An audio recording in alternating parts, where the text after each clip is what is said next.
लगातार बीजेपी की तरफ से थर्ड टर्म को लेकर दावा किया जा रहा है। कल प्रधानमंत्री मोदी ने एक बार फिर लाल किले की प्राचीर से दोहराया कि अगले साल भी मैं तिरंगा फहराऊंगा और इसी तरह से विकास योजनाओं का प्रचार करता हुआ, प्रस्तुत करता हुआ आपको नजर आऊंगा। तो इसे बीजेपी की किस तरह की स्ट्रैटेजी माने? क्या ये विपक्षियों में एक खौफ करने के पैदा करने की रणनीति माने, या फिर जनता में एक मैसेज दिया जा रहा है कि भाई जीतेंगे तो हम ही हैं, बाकी पानी कम है? इसे क्या स्ट्रैटेजी माने, क्या रणनीति है बीजेपी की इस तरह के बयानों से?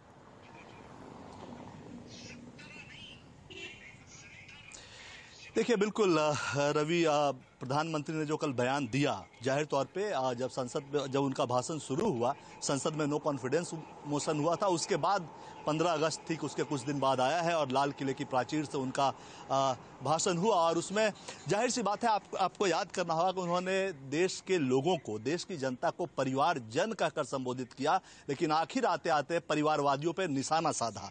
तो कुल मिलाकर एक जो कॉन्फिडेंस प्रधानमंत्री ने दिखाने का प्रयास किया है, अगर राजनीति के टर्म से इसको अगर देखा जाए तो दो बातें इसमें होती है। आइदर आपके अंदर सेंस ऑफ फियर है, या तो आप ओवर कॉन्फिडेंट हैं अपने नेक्स्ट टर्म को लेकर। और राजनीति में जाहिर सी बात है, सेंस ऑफ फियर दिखाने का प्रयास पहले से हार मानने जैसी बात होती है, इसलिए अमूमन कोई भी राजनीतिक दल ये नहीं दिखाता। इसलिए प्रधानमंत्री ने संसद में भी, संसद से पहले एक और कार्यक्रम हुआ था उससे एक हफ्ते पहले, उसमें भी 2024 में देश को तीसरी सबसे बड़ी अर्थव्यवस्था, 24 के बाद देश को तीसरी सबसे बड़ी अर्थव्यवस्था बनाएंगे, उसकी बात की थी। और कल फिर लाल किले की प्राचीर से कहा कि अगली बार फिर आपको हिसाब देने के लिए कि हमने क्या किया है, वो यहाँ पे मैं आऊंगा।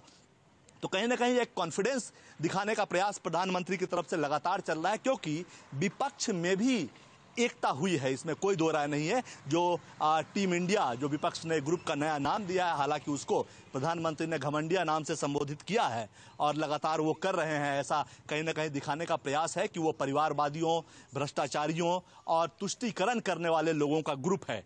तो कुल मिलाकर एक जो विपक्ष का जो एक अलायंस बना है, उसके जवाब में बना है, उसके बाद से प्रधानमंत्री ज्यादा एग्रेसिव हैं, एक सेंस ऑफ कॉन्फिडेंस दिखाने का प्रयास कर रहे हैं आम जनता के सामने। क्योंकि विपक्ष जिस तरह से 1-to-1 कैंडिडेट की बात कर रहा है, तो जाहिर सी बात है वैसी स्थिति में परेशानी आ सकती है, इसमें कहीं कोई शंका नहीं है। और इसलिए कॉन्फिडेंस दिखाना होगा जनता के सामने, और वही प्रधानमंत्री कर रहे हैं। दूसरी बात, बीजेपी की तैयारियां देखिए, आपको देखना होगा। आप एक बात गौर करने वाली है कि बीजेपी की जो इलेक्शन मैनेजमेंट टीम है, इलेक्शन कमेटी की मीटिंग होती है, वो चुनाव के ऐलान के बाद होती है। लेकिन इस बार पहली बार ऐसा हो रहा है पिछले 10-15 सालों के इतिहास में कि जिन राज्यों के चुनाव होने हैं, मध्य प्रदेश हो गया, छत्तीसगढ़ हो गया, राजस्थान हो गया, तेलंगाना हो गया, मिजोरम हो गया, इसमें से 2 राज्य गैर बीजेपी, 3 राज्य गैर बीजेपी राज्य शासित राज्य हैं। उनके सीईसी को लेकर जब चुनाव का ऐलान होता था, उसके बाद कैंडिडेट का नाम तय करने के लिए सीईसी बुलाई जाती थी।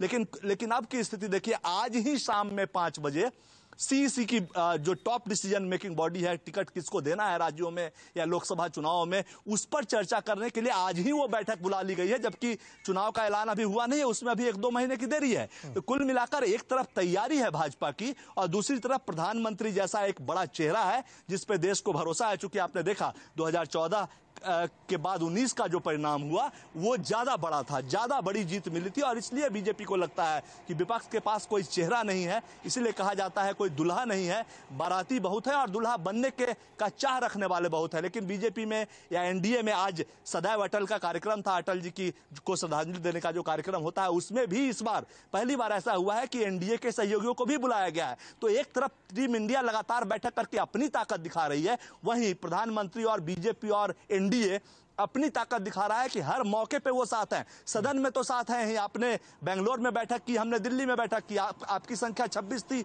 मेरी संख्या 38 थी। उसके बाद सदैव अटल कार्यक्रम में भी तमाम सहयोगियों को न्योता दिया गया। इस तरह से संसद में भी पूरी तरह से और सहयोग मिला एनडीए के सहयोगी का। वहीं इसके अलावा एक और नई चीज देखने को मिली कि प्रधानमंत्री लगातार एनडीए सहयोगियों समेत बीजेपी सांसदों की 10 बैठक कर चुके हैं। तो ये एक दिखाता है कि सेंस ऑफ कॉन्फिडेंस बनाने का प्रयास किया जा रहा है प्रधानमंत्री की तरफ से अपने सहयोगियों के अंदर कि 10 साल हो गया, कोई बात नहीं, हमारी बहुत बड़ी उपलब्धियां हैं और अगली बार हम फिर आएंगे। इसलिए लाल किले की प्राचीर से प्रधानमंत्री ने कॉन्फिडेंस कहिए या ओवर कॉन्फिडेंस कहिए, और साथ ही दिखाने का प्रयास किया। वहीं सेंस ऑफ फियर अगर अलायंस के अंदर है तो उसको दूर करने का प्रयास किया है। जी।